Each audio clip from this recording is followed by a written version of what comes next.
Comme chaque lundi, Cyril Hanouna a demandé à ses chroniqueurs de raconter leur week-end, ce 13 mars. Mais au moment de donner la parole à Béatrice Rosen, il l'a interrompu en précisant à ses camarades ainsi qu'aux téléspectateurs que l'émission sera marquée par 2 absences cette semaine.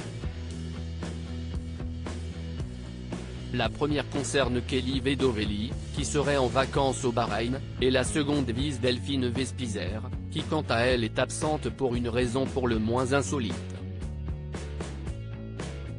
En effet, elle se trouverait actuellement dans un monastère, a indiqué Baba.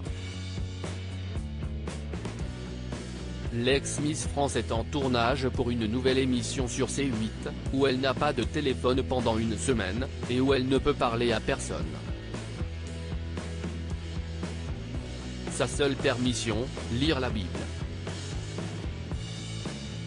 Des révélations qui ont immédiatement interpellé certains chroniqueurs, qui étaient alors persuadés que l'animateur de C8 mentait. Je vous jure que si est vrai, leur a-t-il pourtant assuré, avant que Benjamin Castaldi ne confirme que si est vrai. Elle a été prise dans le casting Si est l'émission dont vous nous avez parlé avec Alexia Laroche-Joubert ?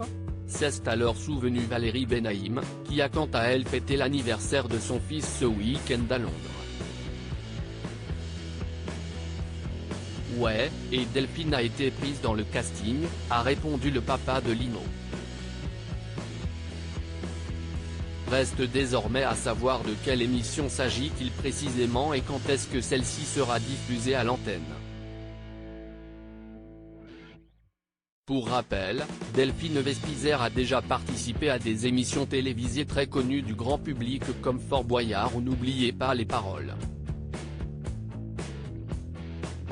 Mais là où elle a l'habitude, depuis quelque temps désormais, de s'épanouir au quotidien, si est bel et bien au sein de l'émission présentée par Cyril Hanouna, dans laquelle elle se fait parfois remarquer, que ce soit à travers les anecdotes qu'elle raconte, ou pour ses actions comme ce geste adressé à Baba la semaine dernière, qui n'avait pas manqué de faire réagir les chroniqueurs ainsi que sans doute les téléspectateurs.